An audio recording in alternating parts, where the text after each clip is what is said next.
Fortunate to have Joshua help us out. I met Joshua, about a month or two ago, Joshua? 2 probably, maybe 3. Yeah. How many of you have a website, just out of curiosity? Do you know how many hits you're getting a day? How many people are visiting your website? No, I'm afraid. Okay. I know for a fact that it varies, but I average about 250 website visits a month. Okay, and I just checked yesterday. I have a Fast Signs company. Fast Signs is a franchise, and we have about 500 franchises throughout the United States. And I checked, the #1 Fast Signs in the country is in Jacksonville, Florida, as far as web hits go. He gets 1,500 hits a month. A month. Joshua, how many hits do you get a day? 1,500 to 2,400. Okay. So there's a big difference. How many would you like to get 1,500 a day, or instead of? I'd be thrilled if I get 1,500 a month. Yeah. But I asked one guy. One guy was getting a lot of hits in Vancouver, British Columbia. He was getting 1,000 hits a month, and I asked, well, what are you doing to do that? And he said, well, I'm spending about $1,000 on AdWords and everything else like that.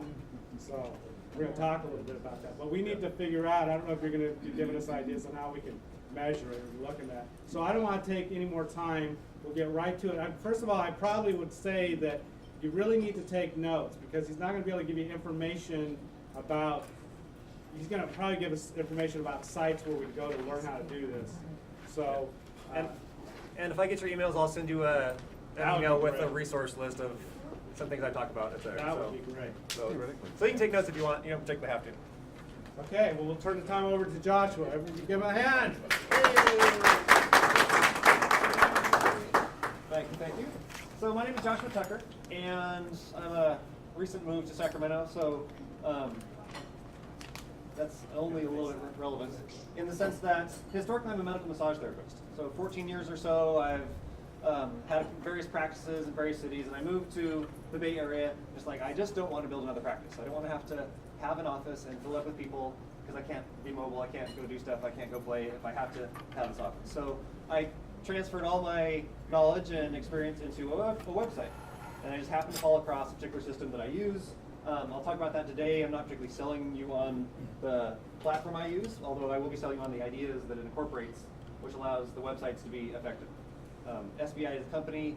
Overall, the SBI websites rank very well in, there's 40-ish million websites, and a lot of SBIs show up in the top 1%, which still that's a lot of websites, but when you're looking at 40 million, 1%, what would it make a difference for you if your website actually got some traffic?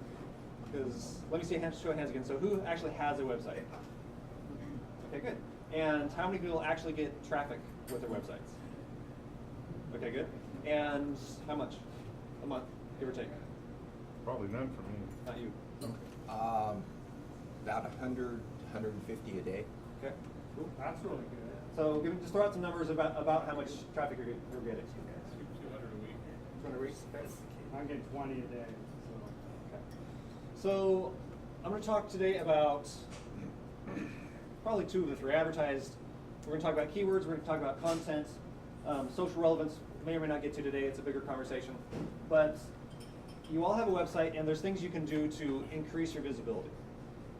One of the questions, so I know who I'm talking to, are your websites more for your local businesses, or is it bigger, broader, national?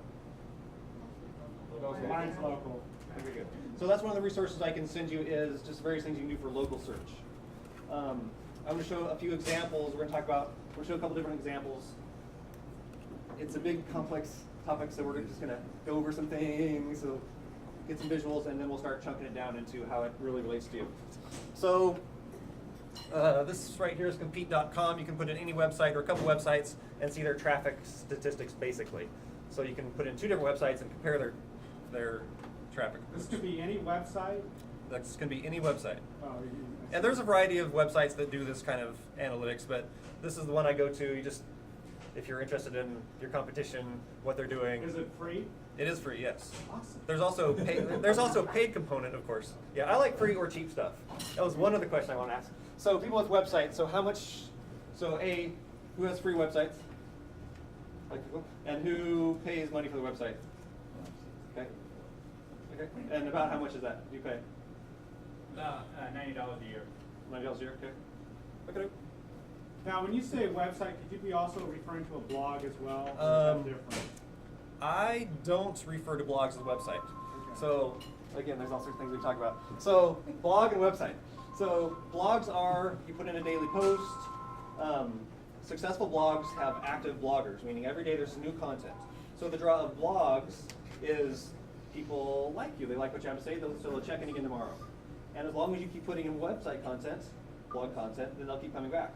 But if you work really hard for 2 years and build up a lot of traffic, and then you go on vacation and stop for 4 months, all that traffic goes ka-ching, because they're coming to you for you. They're coming to you for the new, relevant, interesting content, as opposed to my website or websites that gather organic traffic, meaning people go to Google, they put in what they're searching for, and they get results. So I'll show you shortly some of my pages and how they rank. So again, questions for people with websites, because there's a few different kind of websites, and this will go back to the blog topic. So most websites, as I'll show, are 4 to 6 pages. You have your home page and your About Me pages, and maybe your services page. That's just not going to get you traffic. It's just not. If you want to pay for traffic, great, but that's a whole different thing. I pay $300 a year. That includes everything, hosting, everything, everything. So it's all about how you build the website, which again goes back to content and keywords and social relevance. So along those lines, my website has lots of pages. I'll just go and show you my website. How about that? So let's go to my traffic statistics page. So these are all web pages. So I spent 1.5 years sitting down and creating my website. I worked really hard, and each of these lines here is a page. And each page is filled with content, valuable content that people find interesting and relevant to their Google search query. And it's all keyword targeted. So we'll talk about that too shortly. So these are all pages, and I have a lot of pages. And this is one website with all these pages? This is one website with all these pages. So here's one important thing to take away from this. So yes, there's a lot of pages, and yes, I've done a lot of work, but if you have a blog, you have one page essentially. And Google tracks it. It sees all the content. Maybe people can search and they'll find one of your old posts, maybe. If it was really good, if it was really popular, if there's a lot of backlinks to it, maybe Google will find it. But for most people, they work really hard, they do a blog, take some traffic, they go on vacation, their traffic goes ka-chunk. And then they get discouraged and they stop, and they go look for some other option. So the reason websites like mine get a lot of organic traffic is because this page has gotten 123 visits so far this month. This one, no wait, wrong one. Oh, wrong page, hang on. No, that is right. So each of these pages is getting that amount of traffic so far this month. So kind of like a spider web, you're catching stuff from all different directions. I suppose if you have a 4-page website, at best, you're getting traffic just to those, and you're not getting it to your About page, you're not getting it to your services page. At best, you're getting it to your home page. So the upside of having a lot of keyword content-rich pages is you end up with some pages that are getting, like there's my home page right there, and there's my wrist tendonitis page, and that's kind of my home page too. What's the first number on that column? This one right here. No, the one on the left. That one? That's my top page. It's my #1 most popular page. So the other ones, when we saw 150, that, and then you had 105 as your percentage down below. Essentially, those are the number ranks of how popular, how busy is this page. So this right here is just my top 200 pages. So like my Achilles tendon page, it's only brought in 83 people this month. And the 200 is And on that one right there. yeah, that's so I think I have. It says there he's got 1,500 total pages. Where did you see that? The gray bar down towards the bottom of the page. Yes.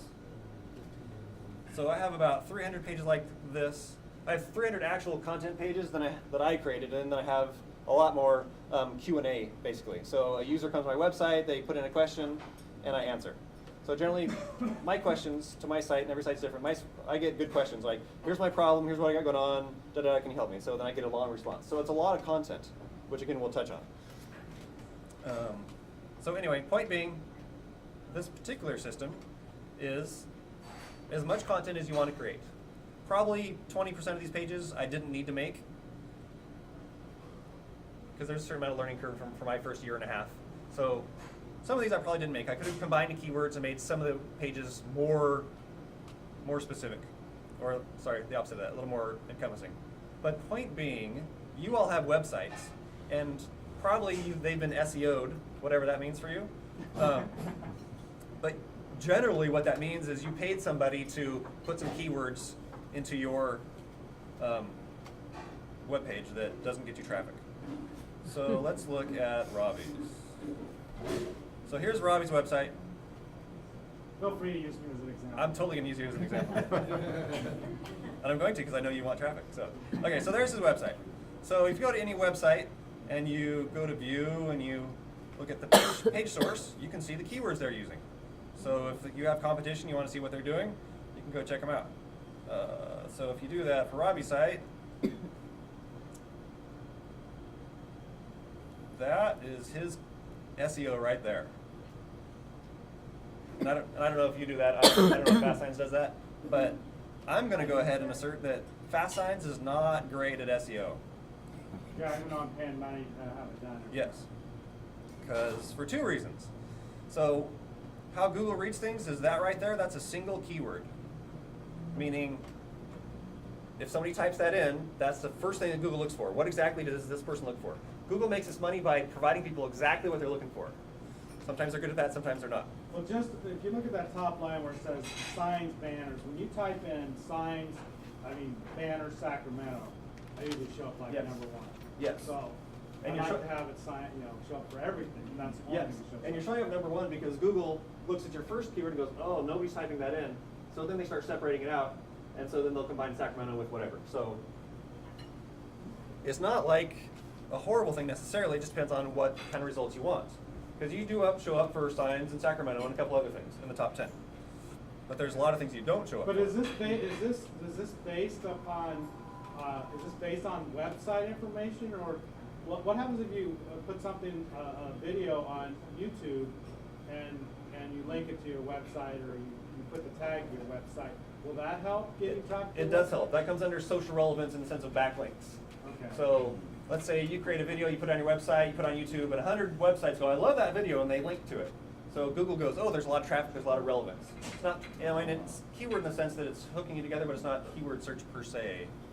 Is there a This limited is number what we're of? talking about here is just websites. Yes, this is specifically, you type into Google or Yahoo, and you get search results. So, welcome back. Is there a limited amount of keywords you can use, and do those keywords have to appear on your website pages? Some people, let's just say they have a one-page website just for conversational purposes, or a blog even. So they'll put in 30 keywords. How many? 30 keywords. They'll put in a lot of keywords, and it's just a bad idea because each of these pages is telling Google exactly what the page is about. Oops, that's not what I want to do. So let's say that. Somebody types in wrist tendinitis symptoms, that's the first thing that Google is starting to correlate from. So my keywords for that page are wrist tendinitis symptoms, symptoms of wrist tendinitis, and probably another variation of that. So you want to be as specific as possible. You want Google to know exactly what you're talking about. So less is best. Specific. Probably as a general, yes, less is best. Depends on how specific you want to be. So back to this. So nobody types in signs, space, whatever that's called, space, banners in Watt Avenue, Sacramento. Nobody does. So as a general rule, that's, and you're telling Google right there, you're telling this is what the keywords are. This is what I want people to find this page for. Well, how would they search if you want it to be local, like Sacramento, let's say, that's his goal? When I found Robbie, I put in business sign Sacramento. Okay. So it'd be good to have a page called Business Sign Sacramento. He already comes up top 10 for that, but you can come up more than once on the top 10 with different pages. So the point with this, as I move more and more into keywords, we may or may not get to content, but more and more we're moving into keywords. So just for fun, since we're here, let's see what Busy Bee Cupcakery is doing. Okay, so I don't really know anything about this site except I'm using it as an example. So let's look at their page source and just see what they're. And you're on complete.com, is that where you're at right there? No, I'm just on busybeescupcakery.com, Oh. and then I'm going to view their page source. So if you have a competition that has a really great website and a lot of traffic, then you can check out the keywords they're using. You can check out. Copy all their keywords. Copy all their keywords. I didn't say that, but I'm just saying. All right, so I'm not gonna spend a lot of time looking at this if I don't find it obviously quickly. Yeah, why reinvent the wheel? Your competitor's already done it, right? All right, title, a name, keywords. All right, there.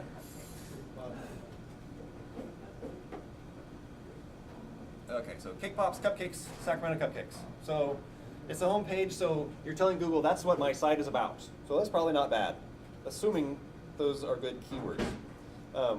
One thing we could do in the future is, or you can do it yourself. I'll give you resources, but you can actually go to. Well, let's just do it right now. Sorry, it's not a linear talk. There's a lot to talk about, but examples are good too. So I want to go to. Let's go to that. Okay. So actually, I'm going to come back to that. So let's look at Robbie's site again.